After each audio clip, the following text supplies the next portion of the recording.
1992 оны үндсүүлэн дээр бид нэр хууль тогтоох, шүүх, гүйцэтгэх эрх мэдлийг салган заагалсан. Тусын чиглэл болох хариуцлагыг маш тодорхой ялгамжтайгаар тогтоосон.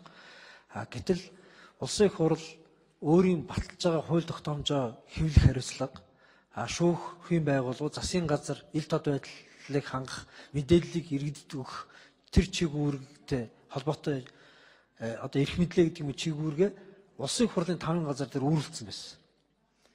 Гэтэл улсын хурлаас батлагдж байгаа хууль тогтоомжууд хэвлэгснээс хойш 10 хоногийн дараа шууд үйлчлэх хугацаатай байж идэг. Гэтэл бид төрийн мэдээлэлгээ 7 хоног тутам гардаг сэтгүүл дээр хуулийг хэвлэдэг тийм одоо ямар уламжлал гэх юм би хэлж мэдэхгүй байгаа. Тий. Төрийн мэдээлэл гинүү, засгийн газрын мэдээлэл гинүү ямар ч байсан захиргааны актуудыг хэвлэн нийтэх бол захиргааны ерөнхий хуулиараа засгийн газрын өөрийнх нь чиг үүрэг байх хэрэгтэй. Засгийн газрын хийгээгүй ажлыг улсын их хурл үүрч болохгүй. Жишээ нь одоо улсын хурлын 5 газар ямар хүндрэлүүд гардаг вэ гэхээр хууль тогтоомжоо хэвлэмээр байдаг. Гэтэл нөгөө засгийн газраас ирэх ёстой, хэвлэгдэх ёстой материалууд нэрэхгүй байгаагаас болоод хэвлэгддэггүй ч гэдэг юм уу. Эсвэл нөгөө 7 хоног болгон хэвлэдэг учраас өнөөдөр батлагдаад маргааш нь хэвлэгдэх ёстой хуулийг 7 хоногийн хуулийг суучдаг гэдэг юм уу, юм бэрхшээл хүндрэлүүд байгаа да. Тэ. Тэгэхээр энэ бол хууль тогтоомж батлагдж байгаа бол тэрнтэйгээ уялдаж хэвлэж явах ёстой. Хууль тогтоомжийн эмгэгтэл гэж тусдаа энэ их сурвалж байдлаар гарах ёстой.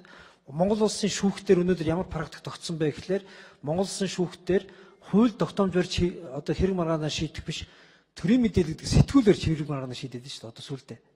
Тэгээд тэр нь өдөр тутамдаа бас хэвлэгдэж очихгүй учраас батлагдмуудаа хүчин төгөлдрөнгүүд одоо legal info орсон уугүй юу гэж одоо хайдаг болж эхэлж байгаа. Тэгэхээр энэ өөрөө юу илэрхийлж байна вэ гэхээр Монгол улсын одоо хууль дээд ёс гэж үндсэн хуулийн дээр заасан хамгийн чухал шинж бол хууль батлагдаад бол зарлагдсан байх ёстой.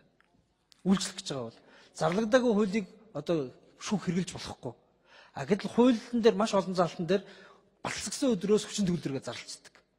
Гэтэл төрийн мэдээлэл гэдэг сэтгүүл маань 7 хоногийн дараа хэвлэгдэнэ гэдэг ч юм уу гэд энэ өөрөө зохицуулалтын хувьд утгагүй болчиход байгаа. Тийм нөгөөтэйгүр засгийн газар мэдээлэлээ хүргэх гэдэг бол өөрийнх нь чиг үүрэг. Тэгсээс биш энэ бол улсын хурлын 5 газрын чиг үүрэг ерөөсөө биш.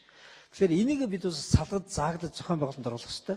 Харин захиргааны ерөнхий хуулийн дээр нэг заалт одоо дахиад шинээр нэмэгдэж орох хэрэгтэй. Тэр нь юу вэ гэхээр гадагш чиглэсэн захиргааны актаа хэвлэж нийлэх нь бол засгийн газрын үүрэг байх хэрэгтэй гэдгээр бол бүр наривчилж орж ирэх хэрэгтэй. Энэ заалт.